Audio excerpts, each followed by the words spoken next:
Today, we're going to talk about one of Michigan's most famous cryptids, the Dogman. In 1887, in the northwest part of the state of Michigan, loggers in Wexford County, Michigan, witnessed something pretty strange, which, from what they claim, was a 7 foot tall bipedal, meaning walking on two legs, creature that had the head of a dog or wolf and the torso of a man with amber colored eyes and dark black fur walking along the trailhead that they were working on. Now, even though the men were obviously shocked and terrified about what they were seeing, they claimed that the creature really didn't pay any attention to them and mainly just kind of glanced at them and then walked on its merry way into the woods. And thankfully for that particular crew, they never witnessed a creature again. Nearly 40 years later in 1937, reports of the Dogman came about in the form of Robert Fortney, who claimed that he was attacked by five dog like creatures, and one of them was different than the other four. Primarily because this one was standing up on two legs, and when he fired a shotgun blast to scare off the attack, while the rest of the pack, so to speak, ran off, this one was not scared off by the shotgun blast. It actually stuck around for a little bit and still tried to, get its licks in on him, and eventually it lost interest and just walked off. So this is really one of the only reported attacks that I've been able to find, but nonetheless, still, it'd be a very scary situation to go through, especially if you're by yourself. And just to have to see this creature in general would be scary, so to have it actually try to attack you would be just terrifying.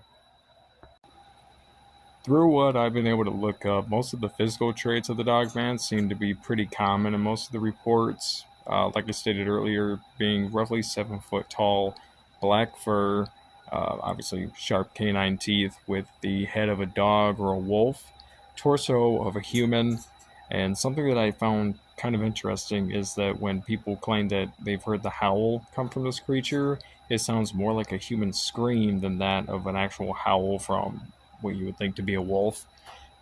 As well as with the eyes, they're usually blue or amber colored. Um, and bipedal, meaning, as I said earlier, again, walks on two legs. Now, obviously, with a wolf, dog, anything of the canine breed, they walk on all fours. Okay. And you would also have to take into account like the prints or tracks that this creature would have to leave would be massive if it's a 7 foot tall creature. Much like Bigfoot or Sasquatch, something of that size is going to leave massive prints.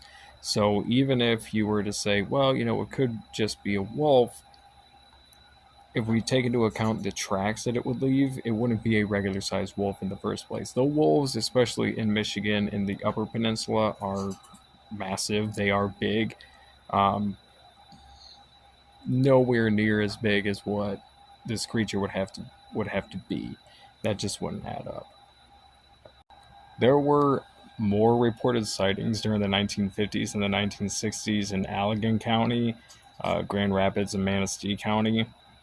Nothing like really worth diving into. It was more just like, oh, we did see the Dogman on the side of the road, or smaller reports like that. Nothing like substantial.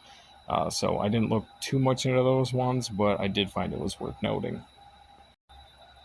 Finally, in 1987 in Traverse City, Michigan, a DJ by the name of Steve Cook released a song about the Dogman, which, funny enough, caused a surge of reports and sightings all over, especially on his radio show that he DJ'd for. Um, a lot of which did turn out to be hoaxes or fake reports, so that is interesting to note.